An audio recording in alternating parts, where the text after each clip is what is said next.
Pahimot sa tuo, i-check niya kung safe ang lugar pumasok kay victim or lumapit kay victim. Since safe na, sasabihin ni ma'am, the scene is safe. I have only one victim. I am, pangalan ni ma'am. Okay? Then, anong himon niya? Diba, ano na siya? Nag-check na siya, safe na ang lugar. Tama? Yes. Once safe na ang lugar, saka na sunod maduo ka na iyo victim. Tapos nagpakilala na ka. Then, nagsunod na ka, I am. Then, can I help? Pwede ba tumulong? Example, si sir ang relative. Sabi ni ma'am, can I help? Sir, pwede ba tumulong? Oo, yes. Yan. Pag hindi nagbigay ng consent, anong gagawin nyo? Huwag tumulong. Bahala ka agad, bubuligan ka na lang. Ganon? Bahala ka, mamatay. Ganon? Dire. Ibig sabihin, kapag mag-say no ang victim, apiton sa legal concern, yun ang tinatawag na consent is expressive. Kaya mag-express ni victim or relative. Kaya niya mag-say yes or no. Pero mag-say nga na siya no, hindi ibig sabihin na bayaan niyo. Pwede ka one step backward, ask for other professional help. Kasi nga ayaw niya sa'yo, mas gusto niya iba. Okay? Nakuha ang flow? So okay na, nagbigay na consent. Si ma'am ngayon, once nagsabi na yes, you can help, luhod. Yan. So anong gagawin sunod? Ha? Anong ganun? Paano na no? Yan. So si ma'am, ang gagawin niya, i-check ang responsiveness. Hey ma'am or hey sir, are you okay? Hey ma'am or hey sir, are you okay? Twice hindi sumagot. Anong ibig sabihin nun? Ano?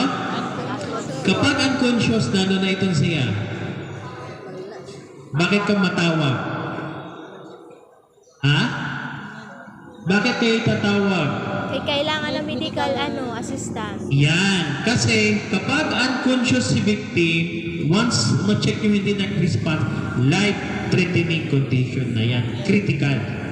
Take note ha, pag hindi lang sumagot si victim, critical, daw tatawag si ma'am. Paano siya tatawag? Sir, na naka-white t-shirt, naka-black pants, naka-red shoes, okay, call an ambulance, and come back to me while I'll assess the patient or the victim. Pag larga pala niya, kung may EED, mas maganda. Okay, sa time na umalis si victim, anong gagawin na ni ma'am? Doon na siya may start sa primary assessment. Ha? Bystander. Ay, sorry. Paglargan ni bystander or sa'yo kinaruan bowling. Okay? Paglargan niya, hindi pala si victim. Tulog pala si victim. Okay? Paglargan niya, automatic assessment na siya. Sa primary assessment, ano yung unang i-check? Anong ABC? Yung airways. Ang circulation. So, yun ang hahanapin. Sige, paano daw pag-check sa airway? Elbow sa floor. Okay, and yung palm sa head or forehead ng victim, 2 fingers sa baba, then i-push nyo maximum head tilt. Hangad talaga ang victim. Gihangari siya. Then, okay na.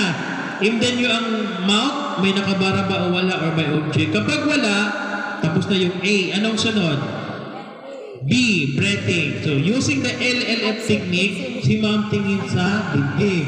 Ano yung titignan sa dibdib? Okay, good. Ang paghinga, ang rise and fall ng chest.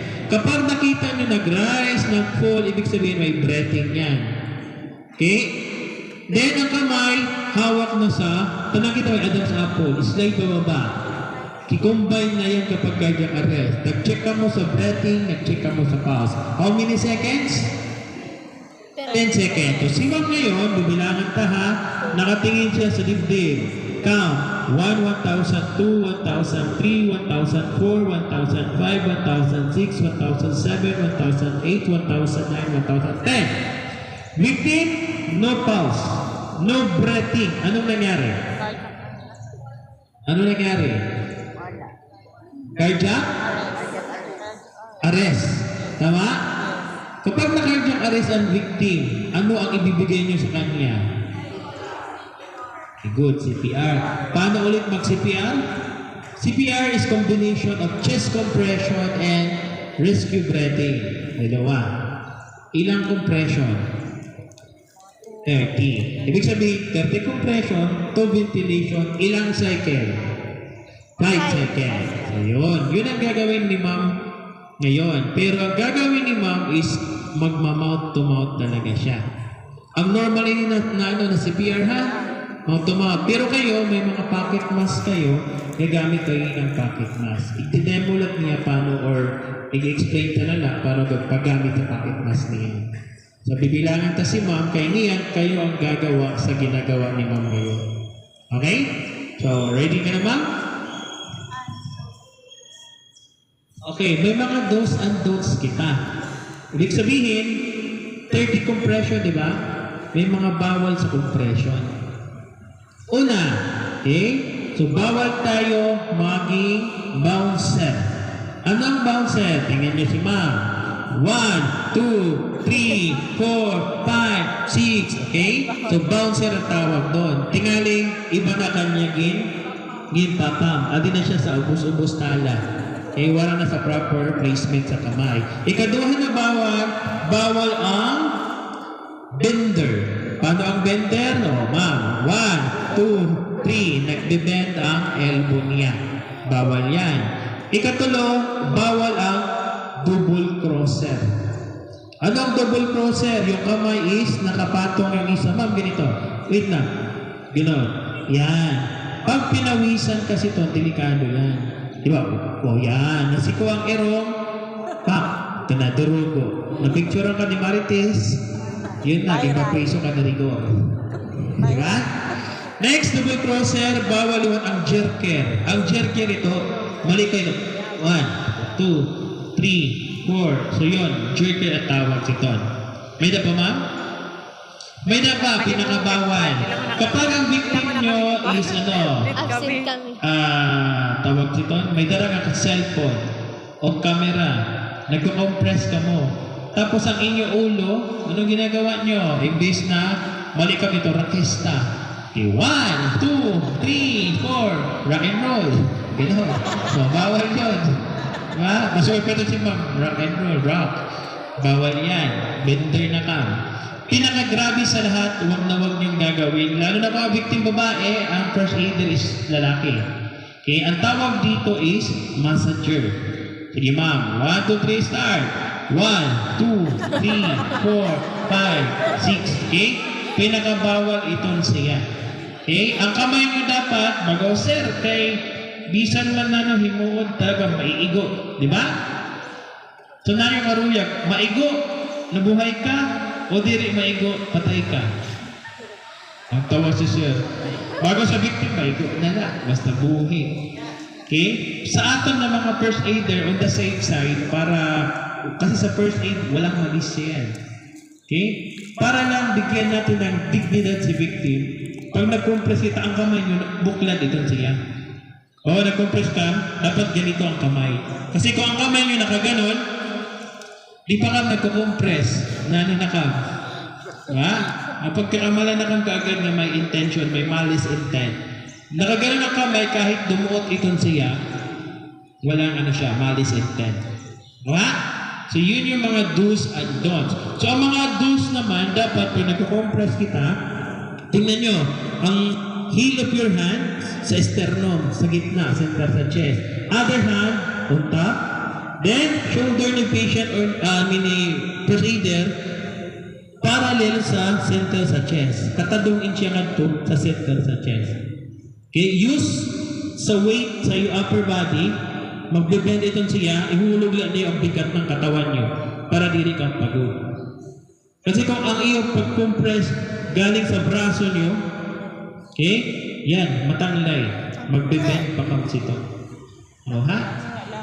Iyon ang mga do's and don'ts. May direkta ba kita? Almost naman, no? Sige. Ang mata niyo, kapag nag-start ka, saan lang ang mata? Yan, sa mukha ni patient. Sa time na nag-start ka pa-compress, doon lang ang tingin. Diri ka nag-compress, 1, 2, 3, 4. Oh, may lumabay nga cheeks, 5, 6, na? Uy, may camera. Natalibo ba yan? Wala. Dapat ang tingin sa mukha lang ni patient hanggang magawa yung 5 cycle.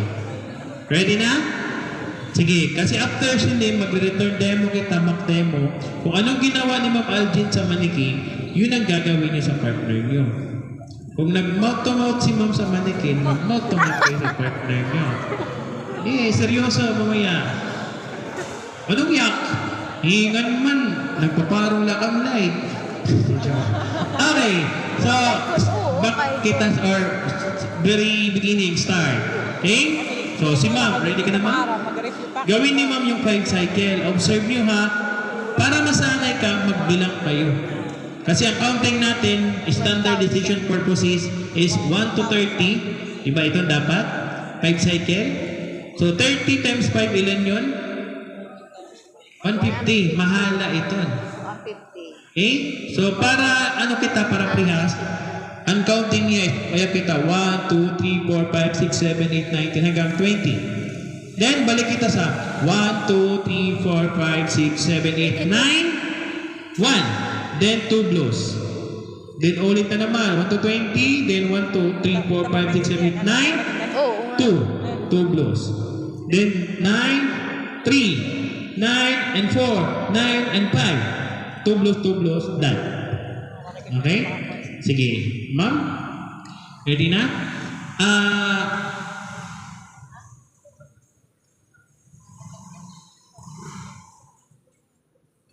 Ganito ha, bago kayo lumapit kay victim, sa totoong emergency, kahit anong emergency yan, use PPE. Personal Protective Equipment. Kasi kung waray ka mo gloves, alam nyo ba ang mga body fluids ni victim? Nakakahawa yan. Kung contaminated siya, may sakit siya, kahit pawis ni victim, nahawakan nyo, lilipat sa inyong sakit. Pawis, dugo, luha, ihi, laway, lahat yan body fluids. Okay? Ready na ma'am? Okay, sige. Start si ma'am. The Senesay. Kunyari ako siya ha. The Senesay, I have only one victim. I am. Kunyari nag-check na siya sa up, down, right. Ganito.